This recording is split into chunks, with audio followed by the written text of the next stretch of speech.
বাংলাদেশে আর বাংলাদেশের বাইরে পৃথিবীর বিভিন্ন প্রান্তে যে যেখান থেকে চ্যানেলে দেখছেন আপনাদের সকলকে 2014 সালের শেষ দিনের তৃতীয় মাত্রা, শেষ রাতের এবং শেষ দিনের তৃতীয় মাত্রা দেখবার জন্য সাদর আমন্ত্রণ। কথা বলবার জন্য আমার আজকের অতিথি বায়াবর্স আছেন নেদারল্যান্ডসের আমস্টারডাম বিশ্ববিদ্যালয়ের অর্থনীতি বিভাগের অধ্যাপক চৌধুরী ইরাদ আহমেদ সিদ্দিকী, আর আমার ডানের রয়েছেন ঢাকা বিশ্ববিদ্যালয়ের লোক প্রশাসন বিভাগের অধ্যাপক এবং জাতীয় নির্বাচন পর্যবেক্ষণ পরিষদ জানিপক চেয়ারম্যান ডক্টর নাজমুল হাসান কলিমুল্লাহ। স্বাগত আপনার দুজনকে স্টুডিওতে।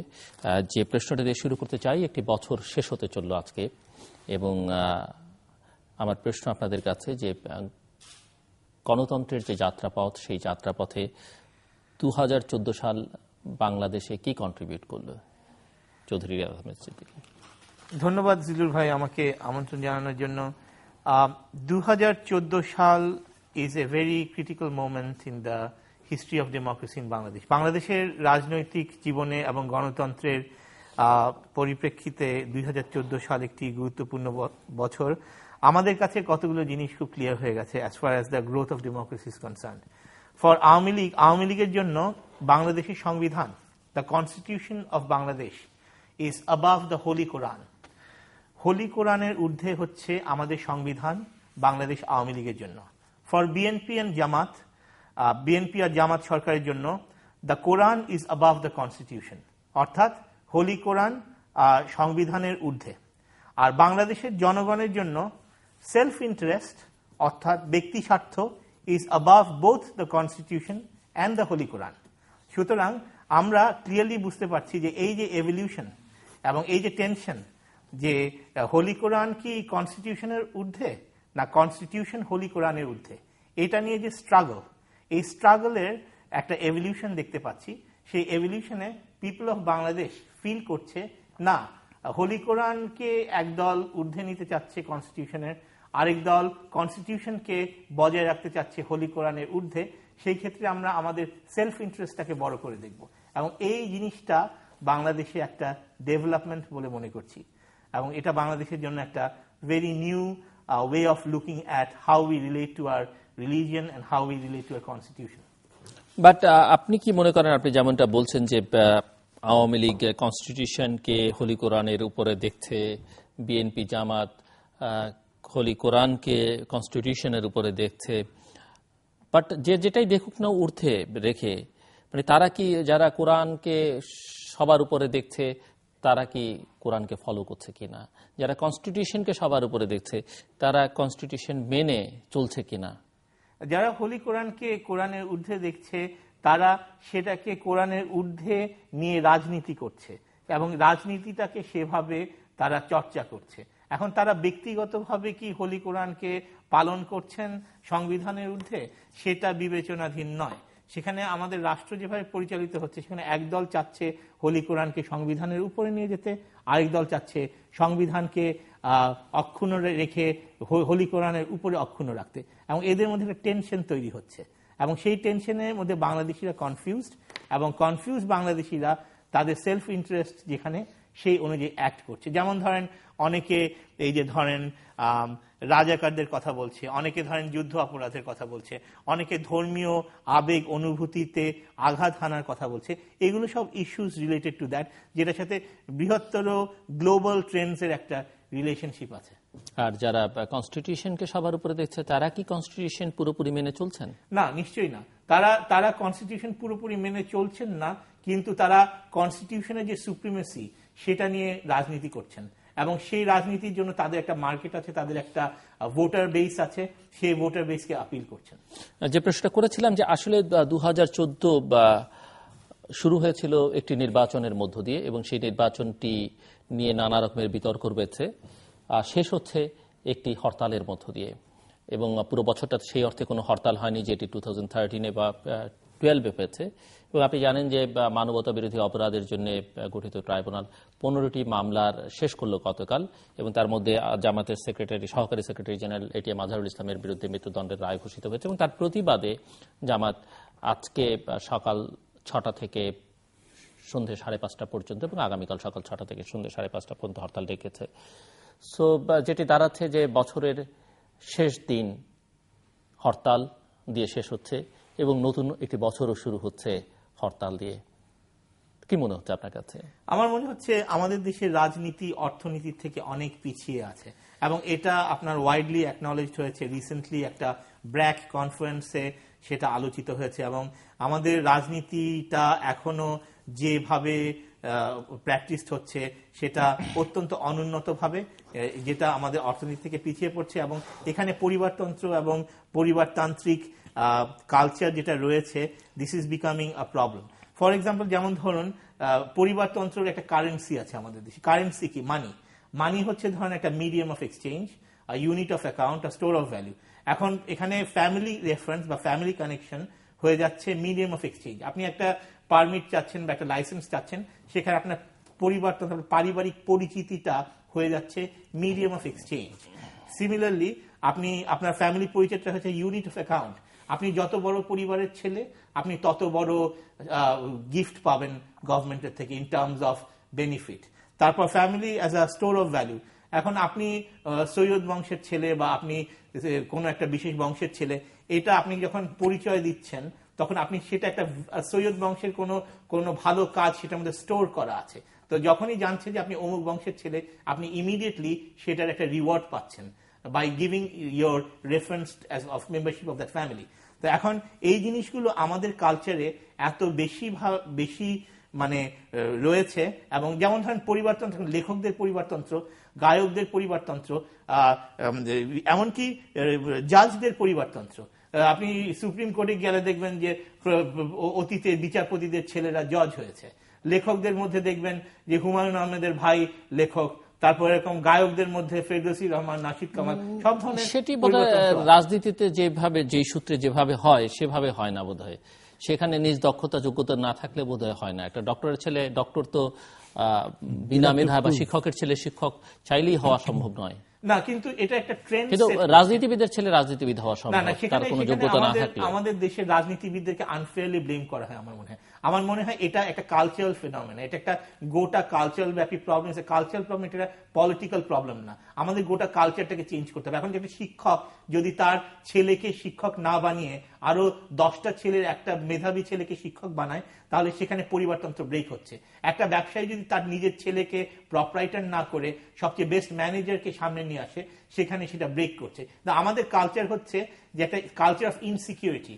আমরা খুব ইনসিকিউর ফিল করি আমাদের পরিবারের বাইরে, আমাদের ট্রাইবের বাইরে কাউকে সাকসেসর করতে, এবং সেই জিনিসটার কারণে আমরা এখন প্রিমিটিভ রয়ে গেছি।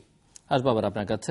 প্রফেসর ডক্টর নাজমুল হাসান কলিমুল্লাহ, প্রশ্ন যেটা করেছিলাম চৌধুরী রাজা আহমেদ সিদ্দিকী এবং আপনাকে, যে গণতন্ত্রের যাত্রাপথে 2014 বাংলাদেশে কতটা কন্ট্রিবিউট করতে পারলো সেই প্রশ্নটা, এবং ইতিমধ্যে আমাদের দুজনের মধ্যে কিছু কনভারসেশন হয়েছে, আমার মনে হয় সেখান থেকে আপনি কিছু আলোচনা করতে পারেন। ধন্যবাদ জিল্লুর। 2014 বাংলাদেশের রাজনীতির চলচ্চিত্র যদি বলি আমরা, সেই নিরিখে বিবেচনা করলে একটি গুরুত্বপূর্ণ ল্যান্ডমার্ক বলতেই হবে। আপনার হিস্টোরিক্যালি, ট্র্যাডিশনালি আমরা যেভাবে বিশ্লেষণটা হাজির করতাম বাংলাদেশের গণতন্ত্র সম্পর্কে, যে লেবেলিংটা সেটি দিতাম, সেটি ছিল বাংলাদেশ ইলিবারাল ডেমোক্রেসির দেশ। সেখানটায় নতুন নতুন উপাদান ও মাত্রা যুক্ত হয়েছে আপনার আশঙ্কিত এবং আতঙ্কিত হবার জন্যে। তার একটি হচ্ছে লেভেল অফ পার্টিসিপেশন।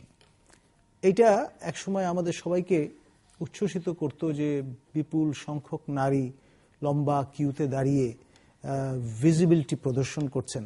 সেই জায়গা থেকে আমরা অনেকটা সরে গেছি, এবং মূল উপজীব্য বিষয় হয়ে দাঁড়িয়েছে ভায়োলেন্স।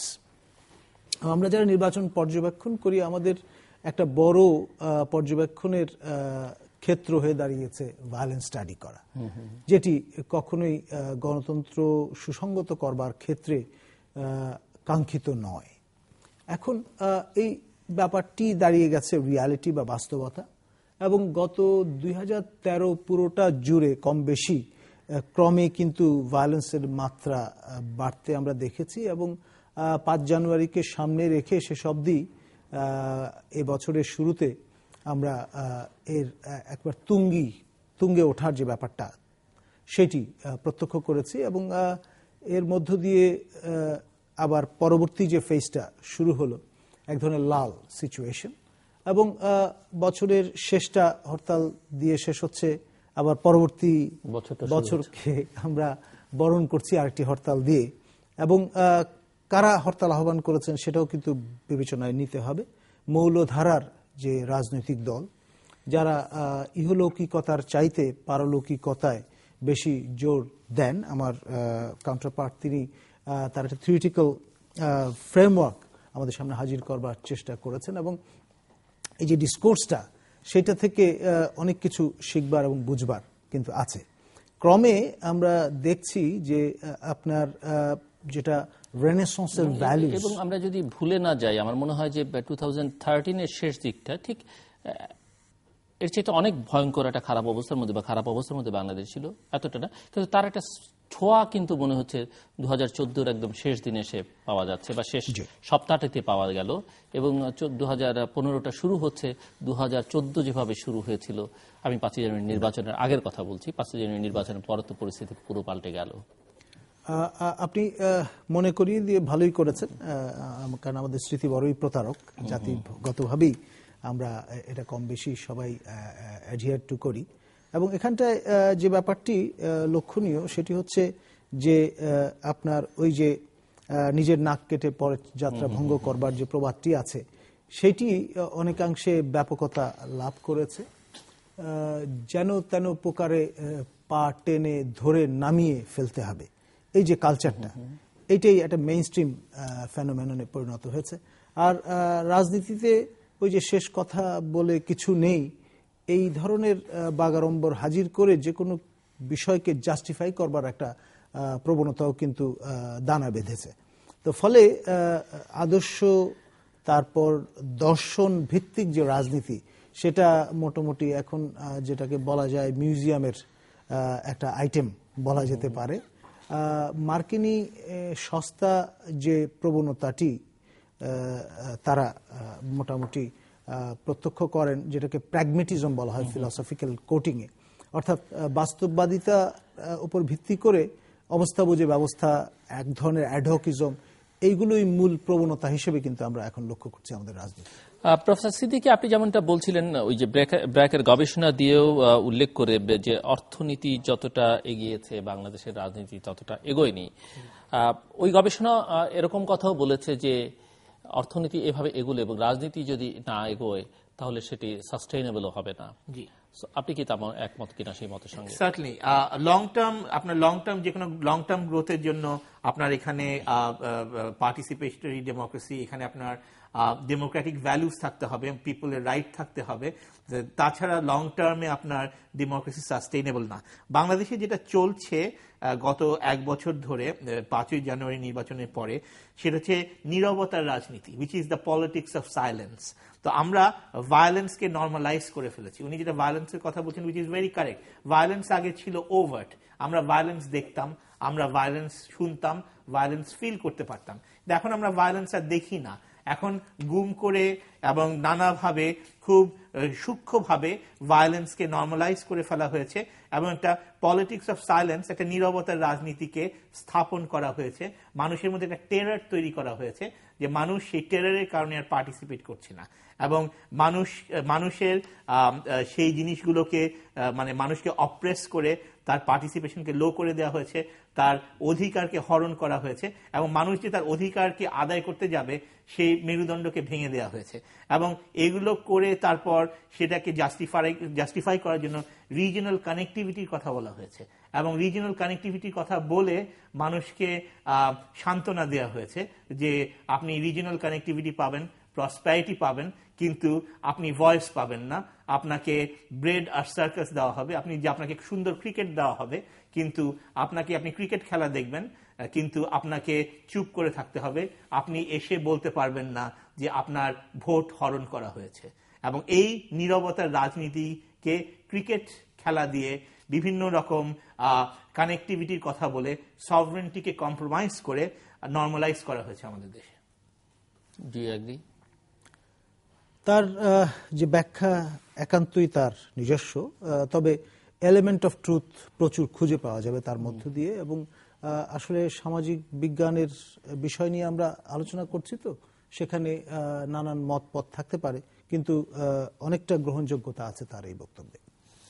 সো যেটি বলবার চেষ্টা করা হয়, আপনি যেরকমটা ইঙ্গিত করলেন, যারা এখন রাষ্ট্র ক্ষমতায় আছেন, দায়িত্ব পালন করছেন, তারা বলছেন যে নির্বাচন নিয়ে যাই হোক, গণতন্ত্রের অবস্থা, আপনি ভয়েসের কথা উল্লেখ করেছেন, সেগুলো যাই হোক, মানুষকে যদি অর্থনৈতিকভাবে তুষ্ট রাখা যায়, দেশে যদি ডেভেলপমেন্ট হয়, তাহলে আসলে ওটি মানুষের কাছে মুখ্য না। এবং বাংলাদেশের মতো একটি উন্নয়নশীল দেশ, কারো কারো কাছে গরিব রাষ্ট্র, যেভাবে বলুন না কেন, এই দেশের মানুষের যাদের অনেক চাহিদা রয়েছে, তাদের জন্য ওই গণতন্ত্র, ওই ভয়েস আসলে ততটা মুখ্য নয়। যদি তাদেরকে অন্যভাবে হ্যাপি রাখা যায়, তাহলে আসলে তারা শেষ পর্যন্ত হ্যাপি হয়।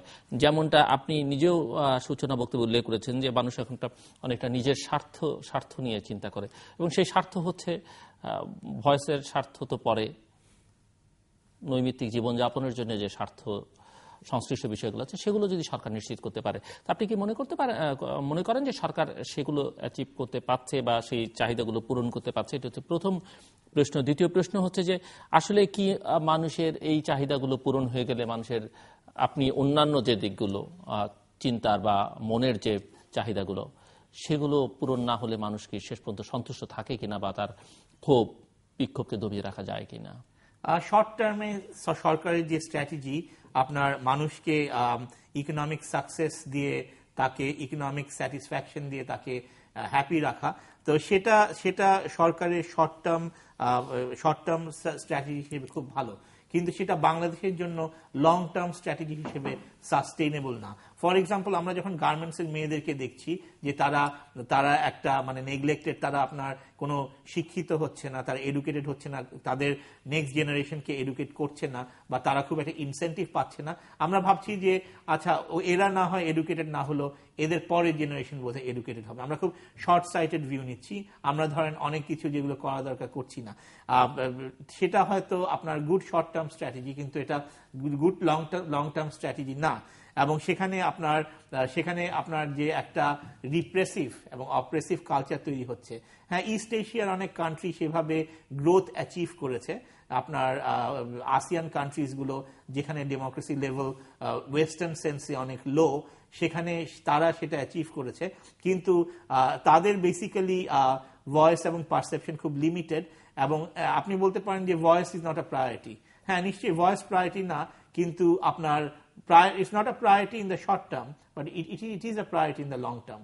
এবং সেই জন্য আমার মনে হয় এটা সরকারের সাথে একটা পিপলের একটা যেটা মানে কোয়াইট আন্ডারস্ট্যান্ডিং, সেটা হচ্ছে let's stay good in the short term. আমরা শর্ট টার্মে ভালো থাকি, আমাদের ভয়েসের প্রয়োজন নেই, আমরা উন্নতি করি, আমরা কানেক্টিভিটি দিই, কিন্তু লং টার্মে সরকার জানে সরকার চিট করছে পাবলিককে, কিন্তু পাবলিকের হোরাইজন, পাবলিকের ফার সাইটেডনেস ততটা না যে সরকার তাদেরকে চিট করছে এটা বোঝার মতো। সেটা সময়ই বলে দেবে, যখন বাংলাদেশ একটা ডেমোগ্রাফিক অ্যাডভান্টেজ হারিয়ে ফেলবে, আমাদের পপুলেশন যখন আরো বুড়ো হয়ে যাবে, তখন এই অ্যাডভান্টেজ যেগুলো এখন ছিল এগুলো থাকবে না। তখন দে উইল ফিল যে আমাদের কেন তখন ভয়েস ছিল না আমাদের পপুলেশনকে এডুকেটেড করার জন্য।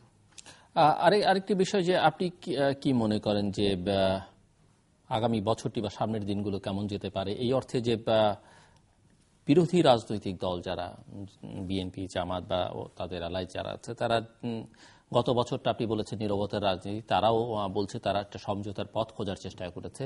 সেই অর্থে কোনো আন্দোলন বিক্ষোভ তারা প্রদর্শন করেনি, যদিও এটির আবার ভিন্ন ব্যাখ্যাও আছে যে তারা হয়তো তাদের সেই শক্তিটা এখন আর নেই, ক্ষয়িষ্ণু একটা শক্তি, সেটি হয়তো তারা নিজেরা মানতে রাজি হবেন না। বাট এক ধরনের কথামালার রাজনীতির মধ্য দিয়ে বছরটি শেষ হয়েছে, কিন্তু তারা বছরের শেষ দিকে এসে একটা ইঙ্গিত দেওয়ার চেষ্টা করছেন যে 5ই জানুয়ারি, যে গত বছর 5ই জানুয়ারিতে নির্বাচন হয়েছে, অর্থাৎ 2014-এ, এবং 15-এর 5ই জানুয়ারি তারা একটা নতুনভাবে আন্দোলনের যাত্রা শুরু করবেন। এবং তার কিছু লক্ষণও হয়তো এখন দেখা যাচ্ছে, যে শেষ দিকে এসে বিএনপি হরতাল করলো, ঠিক তার পরপরই জামাত হরতাল করলো, তারা 3 এবং 5 তারিখে ঢাকায় সমাবেশ করতে চাইছে। ট্রেন যা বলে সরকার হয়তো অনুমতি নাও দিতে পারে, কারণ সরকারের যে আইন শৃঙ্খলা রক্ষাকারী বাহিনীর প্রস্তুতি, সেটি না দিলে তারা হয়তো আবার একটা হরতালের দিকে যাবে। এবং আমরা 2014-এ 5ই জানুয়ারির পরে এই সপ্তাহটির আগে যে হরতালগুলো দেখেছি, তাতে লক্ষ্য করেছি যে হরতাল ডেকে বিএনপি এমনকি জামাতের নেতাকর্মীরাও কিন্তু রাস্তায় বেরিয়ে আসেনি। সেই ধরনের কোনো ইটপাটকেল ছড়াছড়ি হয়নি, সেই ধরনের কোনো বোমার ঘটনা ঘটেনি, বিস্ফোরণের ঘটনা। কিন্তু এই শেষ সপ্তাহে এসে আমরা দেখলাম যে সেই ইটপাটকেল, পেট্রোল বোমা সবই খুবই সামান্য পরিমাণে, তাতে হতাহতের ঘটনাও ঘটেছে। সো আপনি 5ই জানুয়ারির পরে কি মনে করেন যে কোনো সমঝোতার পথে হাঁটবে বা রাজপথ আবার উত্তপ্ত করে তোলা সম্ভব হবে, বা ভায়োলেন্স, যেটি আপনি এক ধরনের নীরব ভায়োলেন্স বলছেন, কাভার্ড ভায়োলেন্স বলছেন আপনি? আওয়ামী লীগ, দেখেন, আওয়ামী লীগ যখন ক্ষমতায় এসেছিল 6 বছর আগে, তারা কোঅপারেটিভ সভারেন্টিকে, কম্প্রোমাইজ সভারেন্টিকে তারা কোঅপারেটিভ সভারেন্টি বলে ব্লাফ দিয়ে এসেছিল। অর্থাৎ যে আমরা কোঅপারেট করব আমাদের রিজিওনাল পার্টনারদের সাথে, এটা বলেছিল, কিন্তু বেসিক্যালি কম্প্রোমাইজ করছিল, আমাদের সার্বভৌমত্বকে কম্প্রোমাইজ করছিল, এবং সেই সার্বভৌমত্বকে যে কম্প্রোমাইজ করছিল সেটাকে ব্যাখ্যা দিচ্ছিল কোঅপারেশন হিসেবে। তো এখন কম্প্রোমাইজ করতে করতে এমন একটা স্টেজে আমাদের দেশ এসে গেছে যে এখন আর কম্প্রোমাইজ করার কিছু নেই। এখন যাদের ইন্টারেস্টগুলো কম্প্রোমাইজ হয়ে গেছে তারা এখন কোঅপারেট করতে প্রস্তুত, যেহেতু they have nothing more to lose. আর সেই জন্য এখন তারা যতটুকু ভয়েস পাচ্ছে ততটুকুতেই তারা হ্যাপি। আর যারা অলরেডি ভয়েসকে সাইলেন্ট করে আপনার তাদের রিজিওনাল কানেক্টিভিটি অ্যাচিভ করেছে, তাদের এখন আর আমরা যে কম্প্রোমাইজ করেছি কোঅপারেশনের নামে আমাদের রিজিওনাল দাদাদের সাথে, তো সেই জিনিসটাকে তারা এখন আর ওভাবে বলছে না। এখন বিএনপি, জামাত এবং যারা মেইন অপোজিশন আছে, ইভেন দে ফিল যে দাদার উপর দাদা হওয়া সম্ভব নয়। সুতরাং what ever cooperation we have achieved, even if it is compromise, it is something that we are willing to accept. আমাদের রিজিওনাল যে বল গেম, সেটা তুলনামূলকভাবে বড় ক্যানভাসের এবং জাতীয় পরিমণ্ডলের বাইরে, এমনকি গ্লোবাল ক্যানভাসের অংশ বিশেষ। এবং আমি আগেও আপনার অনুষ্ঠানে বলেছি যে 21st century is a century for redrawing of the map. এইটা একটা ইম্পর্টেন্ট ফেনোমেনন হিসেবে ইমার্জ করবে। নতুন নতুন দেশ ইমার্জ করছে বিশ্ব মানচিত্রে, যেমন দক্ষিণ সুদান একটি example, Democratic Republic of Timor Leste আরেকটি এক্সাম্পল। তো এই প্রবণতাটা আপনার খুব দূরের বলে মনে হতে পারে আমাদের কাছে, কিন্তু এটা বাড়ির আশপাশেও একটা রিয়ালিটি হয়ে দেখা দিতে পারে। এই বিষয়টি মাথায় রেখে আমাদের যারা stake holder within the country, বিভিন্ন শেড, মত, পথের নেতৃত্ব প্রদান করছেন, প্রতিনিধিত্ব করছেন, তারা কতটা এই বিষয়গুলো কগনিজেন্সে নিচ্ছেন সেটা নিয়ে আমার যথেষ্ট সন্দেহ আছে। আর সেই সঙ্গে আপনার এশিয়া অ্যাজ এ কন্টিনেন্ট এই আপনার সেঞ্চুরিতে ইম্পর্ট্যান্ট একটা হাব হিসেবে কিন্তু গ্লোবালি ইমার্জ করতে যাচ্ছে, এবং গ্লোবাল সিগনিফিক্যান্স থাকবে তার। একটা সময় ছিল যখন ডক্টর সিদ্দিকী যেখানে বসবাস করেন, পৃথিবীটা ছিল সেই রকম ইউরোসেন্ট্রিক, তারপরে নর্থ আটলান্টিক সেন্ট্রিক হয়েছে, এখন কিন্তু এশিয়া সেন্ট্রিক হতে যাচ্ছে। এই যে রিয়ালিটিটা, এইটার সঙ্গে যুক্ত থাকা, এটা কোপ করার জন্য কতটা মানসিক এবং ফিজিক্যালি আমরা প্রস্তুত, আমাদের অ্যাক্টররা এটা নিয়ে কতটা ভাবছেন, সেটা একটা বড় প্রশ্নবোধক চিহ্নের সামনে কিন্তু আমাদের দাঁড় করিয়ে দেয়। আমরা এখনো কিন্তু অ্যাডহকিজমের ওই কালচারের মধ্যে আছি, এক ধরনের রাষ্ট্রিকতা আমাদের মধ্যে আছে, এবং সেই সঙ্গে আপনার গ্রাম্যতা সোজা বাংলায়, সঙ্গে কিছুটা শহুরে কর্পোরেট কনজিউমারিজমের যে কালচার, এটা ব্ল্যান্ড হয়ে গিয়ে এমন একটা পরিস্থিতি দাঁড়িয়েছে যে এটা আদর্শ স্থানীয় এটা কোন অবস্থায় বলা যাবে। এই যে বড় প্রশ্নবোধক চিহ্নের কথা আপনি বললেন, আমরা যদি 5ই জানুয়ারির পর এবং তার আগ থেকে, বিশেষ করে 5ই জানুয়ারির পরে যে আন্তর্জাতিক মিত্র খোঁজার প্রবণতা বা ট্রেন্ড যেটি লক্ষ্য করা যাচ্ছে, সেটি অলমোস্ট এরকম যে একেবারেই পূর্বমুখী, পূর্বপ্রেমী। আমরা যদি বাংলাদেশ সরকারের ইকোনমিক ডিপ্লোমেসিটাও লক্ষ্য করি, তাহলে দেখতে যাব যে তাদের ফার্স্ট প্রায়োরিটি হচ্ছে ইনভেস্টমেন্ট, যদি কনসার্ন হয় জাপান, নেক্সট চায়না, যেহেতু তাদের অর্থনৈতিক সামর্থ্যের ব্যাপারটাও সেখানে আছে। তারপরে যদি আমরা দেখি ইন্ডিয়া, তার একটা সিকিউরিটি কনসার্নের দিক থেকে, ইকোনমিক দিক থেকে ইন্ডিয়া একটা বড়, এবং তারপরে রাশিয়া। সেখানে আবার আর্মস ট্রেডিং এর ইস্যুটা আছে। এর বাইরে একেবারেই আবার পশ্চিমকে এক ধরনের হোস্টাইল করবার প্রবণতাও আছে, যেটি আপনি খানিকটা রেটরিক্যালি আছে, যেটি মার্কিন যুক্তরাষ্ট্রের থেকে একেবারেই যাচ্ছে তাই ভাবে নাস্তানাবুদ করবার কথাবার্তায়। এবং আমি জানি না সেই বাংলাদেশ এটি কি তার আত্মমর্যাদার প্রকাশ কিনা, নাকি এক ধরনের ওই যে আপনি গ্রাম্যতার শব্দটা কি কারণে ব্যবহার করেছেন আমি জানি না, তার কোনো লক্ষণ কিনা। এবং আমরা জানি যে মার্কিন যুক্তরাষ্ট্রের সঙ্গে ঠিক চিন্তা ভাবনায় অন্তত বাংলাদেশ ইস্যুতে ইউরোপীয় ইউনিয়নও অনেকটা কাছাকাছি, যদিও তারা অতটা না হলে তাদের অবস্থানটা মোটামুটি একই রকম। সেই জায়গায় এটি কতটা যৌক্তিক বলে মনে করেন আপনি আপনি আপনি যেভাবে এখন ধরুন উল্লেখ করছেন? আমাদের তো অবস্থাটা এক সময় ছিল এরকম যে ভিক্ষার চাল কারা কারা, এখন তুলনামূলকভাবে স্বাচ্ছন্দ্যের মধ্যে আমরা আছি। আমাদের চাল কালকেই বাংলাদেশের পররাষ্ট্রমন্ত্রী ঘোষণা করলেন যে শ্রীলঙ্কাতে করা হয়েছে, এখন গতকাল ঘোষণা করলেন যে ভারতেও চাল রপ্তানি করছে বাংলাদেশ। এই যে ব্যাপারটা, অর্থাৎ আমার সন্তান যেন থাকে দুধে ভাতে, সেই বিষয়টার অন্তত কাছাকাছি খাদ্যশস্য উৎপাদনের বিবেচনায় চলে এসেছি আমরা। এটি নো মিন অ্যাচিভমেন্ট, এবং এটা যে কোনোভাবেই হোক আমাদের বৃহত্তর জনগোষ্ঠীর যেই পারসিভিয়ারেন্স, তার ফলে কিন্তু এই অর্জনটি ঘটেছে। বরং বারবার ওই পা ধরে টেনে পিছিয়ে রাখবার একটা সর্বাত্মক বোঝে না বুঝে প্রবণতা এবং প্রচেষ্টা আমাদের রাজনীতিবিদরা দেখিয়েছেন অ্যাক্রস দ্য ডিভাইড, বিষয়টা সেরকম। এবং তৎসত্ত্বেও কিন্তু এই অর্জন আমাদের ঘটেছে, এবং তার বাহবা কিন্তু রাজনীতিবিদরাই আবার সাড়ম্বরে নিচ্ছেন এবং প্রদান করছেন। তো ফলে সব মিলিয়ে পরিস্থিতিটা আপনার এমন যে আমরা চাই বা না চাই, আমাদের যে যূথবদ্ধ প্রচেষ্টা সেটা কিন্তু আমাদের আত্মমর্যাদার একটা আসনে কিন্তু আমাদের বসিয়ে দিচ্ছে। চৌধুরী রাধা আহমেদ সিদ্দিকী জি, উনি খুব ভালো কথা বলেছেন যে আমরা এখন একটা ইন্টার গভর্নমেন্টালিজমের কালচারে আছি, আমরা এখনো সুপ্রান্যাশনালিজমের কালচারে আসিনি। তো এখন supranationalism is the prerequisite to cooperative sovereignty.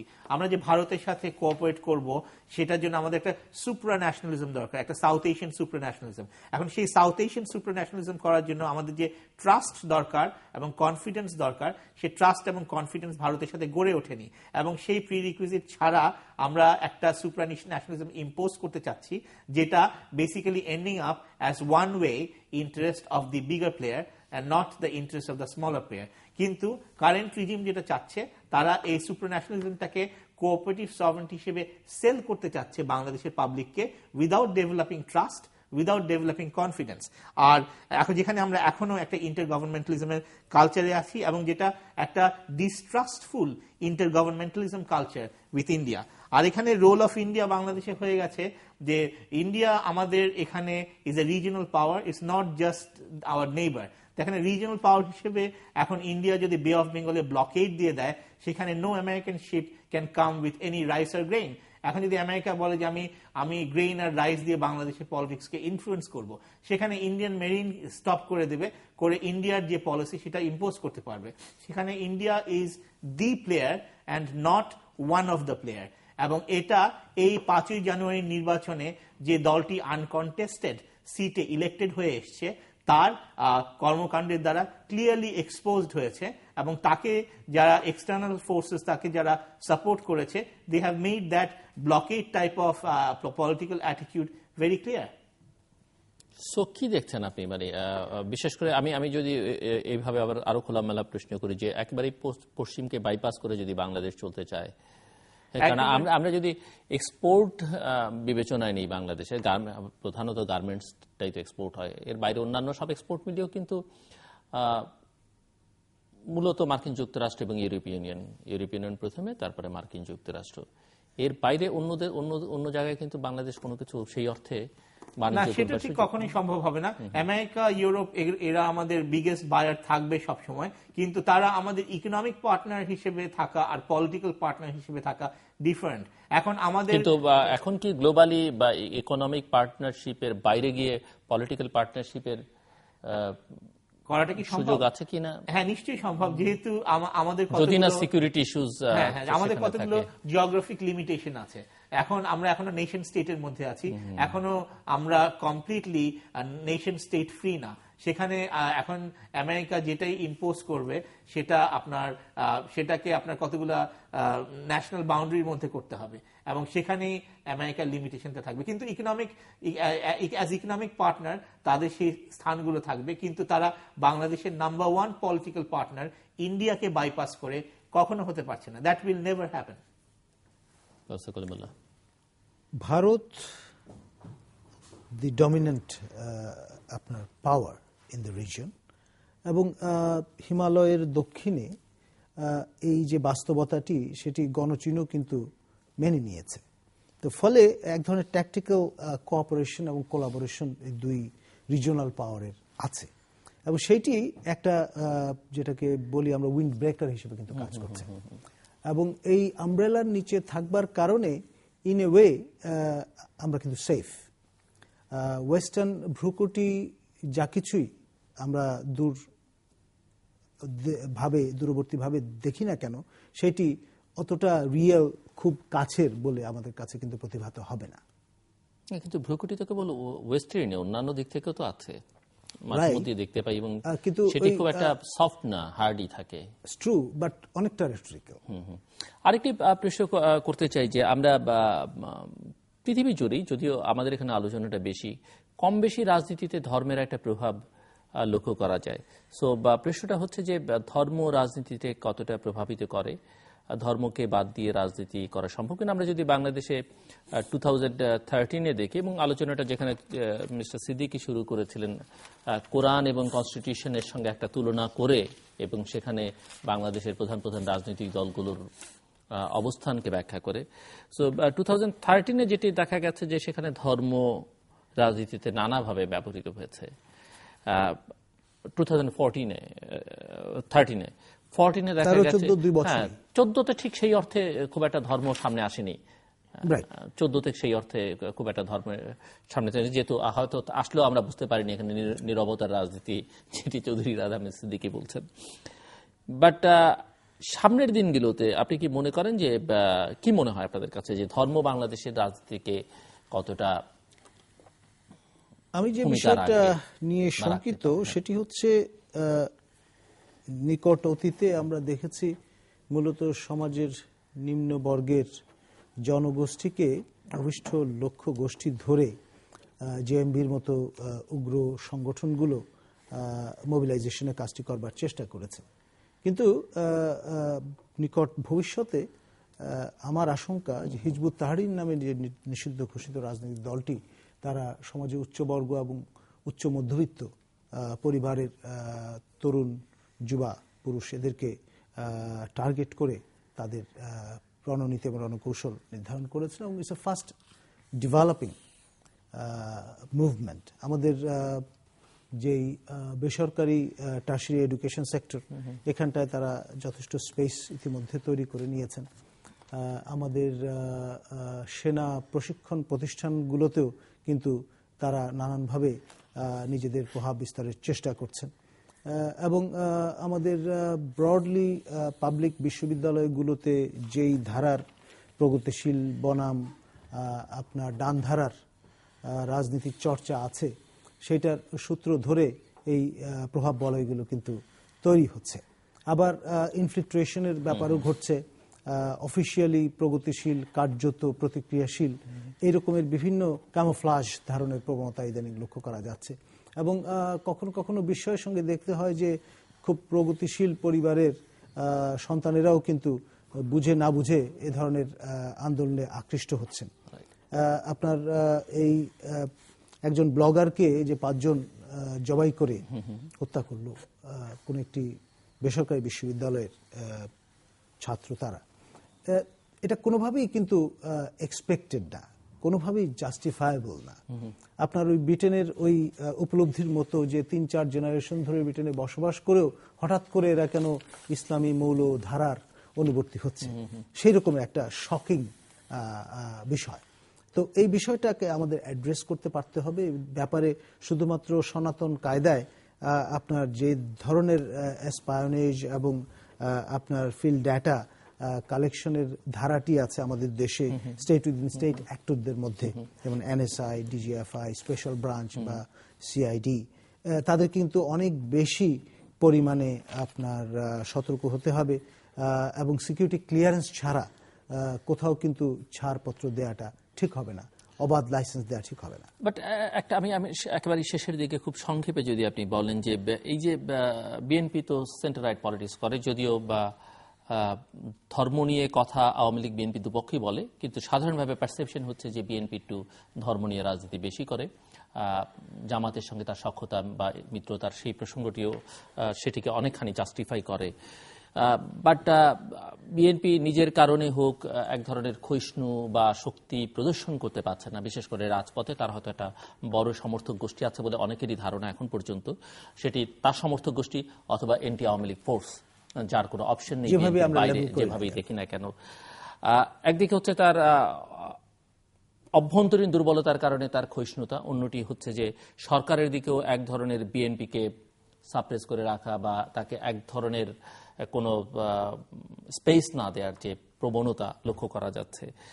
তো আপনি কি মনে করেন কিনা তাতে করে এই যে ধর্মীয় রাজনীতি সব দেশেই আছে কম বেশি, এবং ইভেন ধর্মনিরপেক্ষ বলে পরিচিত ভারতেও আমরা বিজেপির যে উত্থান দেখলাম, এবং ক্রিশ্চিয়ানিটি নিয়ে পৃথিবীর সব দেশেই কম বেশি ধর্মভিত্তিক রাজনৈতিক দল আছে। কিন্তু আমার প্রশ্ন হচ্ছে যে বিএনপি যদি স্পেসটা না পায়, কারণ আওয়ামী লীগের স্পেস না পাওয়ার কোনো সুযোগ নেই, কারণ তারা এখন রাষ্ট্র ক্ষমতায় আছে, রাষ্ট্রযন্ত্র তার সঙ্গে, সেক্ষেত্রে আপনার কি মনে হয় কিনা যে ওই স্পেসটা, আপনি হিজবুত তাহরীরের কথা উল্লেখ করলেন, কিংবা জামাত যারা বছরটা শেষ করছে এটি হরতালের মতো নেতিবাচক কর্মসূচি দিয়ে, নতুন একটা বছর শুরু করছে হরতালের মতো একটি নেতিবাচক কর্মসূচি দিয়ে, হয়তো ভবিষ্যতে কোনো আইন করে বা কোনোভাবে তাদের রাজনীতিটা নিষিদ্ধ করে দেওয়া যেতে পারে, কিন্তু অন্য নামে তাদের উত্থানের কোনো সম্ভাবনা দেখেন কিনা, মানে ওই জায়গাটা তারা করে নিতে পারে কিনা? এখন ধরুন শর্ট টার্ম লং টার্ম যে রাজনীতির খেলা, এখানটায় শাসক দল অবশ্যই গেইন করছে।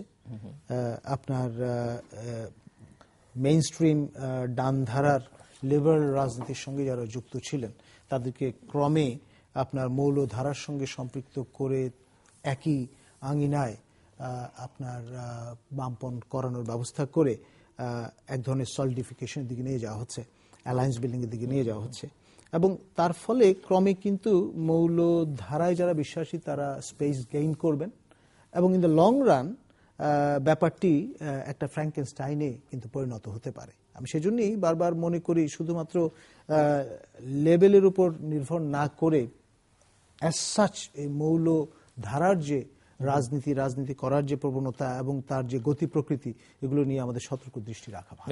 আমি ওনার সাথে সম্পূর্ণ ডিসএগ্রি করি।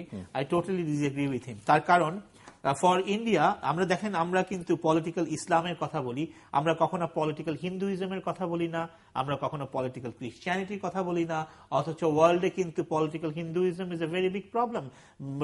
মোদিকে এন্ট্রি ডিনাই করা হয়েছিল আমেরিকাতে, সবাই জানে। Christianity has very big problems with political Christianity. এখন আমি যেভাবে দেখি যে for India the constitution is above all religion. ভারতে সংবিধান সব ধর্মের ঊর্ধ্বে। এই পাকিস্তানে religion is above the constitution, ধর্ম ইসলাম সেখানে সংবিধানের ঊর্ধ্বে। আর বাংলাদেশে self interest is above both the constitution and the religion. আমাদের স্বার্থ, ব্যক্তি স্বার্থ বাংলাদেশে ধর্মের ঊর্ধ্বে এবং সংবিধানের ঊর্ধ্বে। আমরা যখন মনে করি আমাদের ব্যক্তি স্বার্থে ধর্মকে আমাদের নিচু করতে হবে, আমরা নিচু করছি। যেভাবে আমাদের গণজাগরণ মঞ্চ হয়েছে সেখানে ধর্মকে নিচু করা হয়েছে ব্যক্তি স্বার্থে। আবার আমরা যখন মনে করি আমাদের সংবিধানকে ছোট করা দরকার, সেখানে মার্শাল ল ডিক্টেটররা সব ছোট করেছে সংবিধানকে ব্যক্তি স্বার্থে। So in Bangladesh we believe in self interest. We don't believe in religion like the Pakistanis. We don't believe in constitution like the Indians. So আমি টোটালি ওনার সাথে ডিসএগ্রি করি। এবং Quran has been demonised as a text of international terrorism. কোরআনকে demonise করা হয়েছে international terrorism একটা text হিসেবে। সেখানে যে কোনো Bangladeshi who wants to be a ambassador of Quran is basically becoming ambassador of international terrorism. সেখানে আমি যদি আমার ধর্মকে ন্যূনতম ভালোবাসি এবং আমি আমার ধর্মের বাহক হতে চাই, আমি টেরোরিজমের, আন্তর্জাতিক সন্ত্রাসবাদের একটা বাহকে পরিণত হচ্ছি। সেখানে আমি ইন্টারন্যাশনাল স্পেসে ভিক্টিমাইজড হচ্ছি এবং সেটার জন্য নিশ্চয়ই মুসলিমরা দায়ী না, সেটার জন্য বাংলাদেশের স্টেট দায়ী না, সেটার জন্য ইন্টারন্যাশনাল পলিটিক্স দায়ী। এবং আমি মনে করি যে আমরা we বাংলাদেশিস have the right attitude. আমরা এখানে আমাদের সেলফ ইন্টারেস্টকে দেখছি। আমরা হ্যাঁ, ভারতের সংবিধান সব ধর্মের ঊর্ধ্বে, আমরাও সংবিধানকে সেখানে নিয়ে যেতে চাই, কিন্তু আমাদের ধর্মকে অশ্রদ্ধা করে নয়, আমাদের ধর্মকে নিচু করে নয়। দর্শক, আমরা অনুষ্ঠানের শেষ প্রান্তে তৃতীয়মাত্র সম্পর্কে আপনারা লিখতে পারেন ডাকে, ইমেল, SMS এর মাধ্যমে, ইন্টারনেট, আমাদের অফিসিয়াল ওয়েবসাইট অথবা সোশ্যাল নেটওয়ার্কগুলোতে যেসব পেজ রয়েছে সেই সব পেজে আপনাদের মতামত রাখতে পারেন।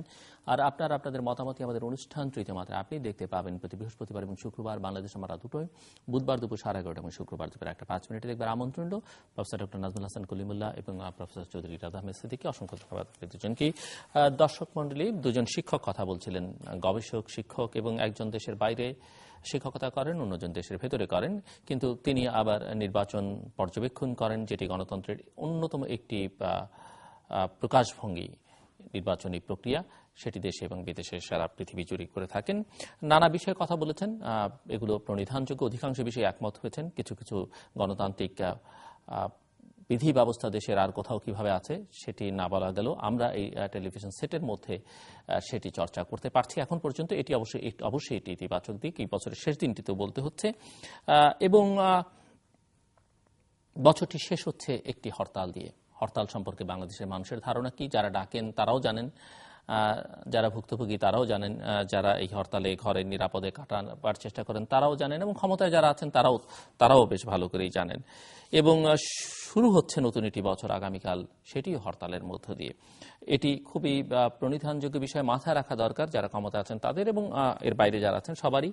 এবং কারা হরতালটি ডাকলেন এই বছরের শেষ দিনে এবং নতুন একটি বছরের, তাদের দিক থেকে কারণ থাকলেও কারা ডাকলেন সেটি যেন আমরা মাথার মধ্যে রাখি। এবং এই বলে শেষ করতে হচ্ছে, এবং এটি যদি বিবেচনায় না নিয়ে, গুরুত্বের সঙ্গে না বিবেচনা করি, তাহলে হয়তো বলা দুরূহ যে বিশ্লেষণগুলো এখানে হলো সেটি কেউ মাথায় নেবার চেষ্টা করেছেন কিনা। দর্শক, আপনাদের সবার জন্য শুভকামনা। বিদায় 2014, গুড বাই 2014। সবাই ভালো থাকবেন এবং নতুন বছরের আগাম শুভেচ্ছা আপনাদের সবার জন্য।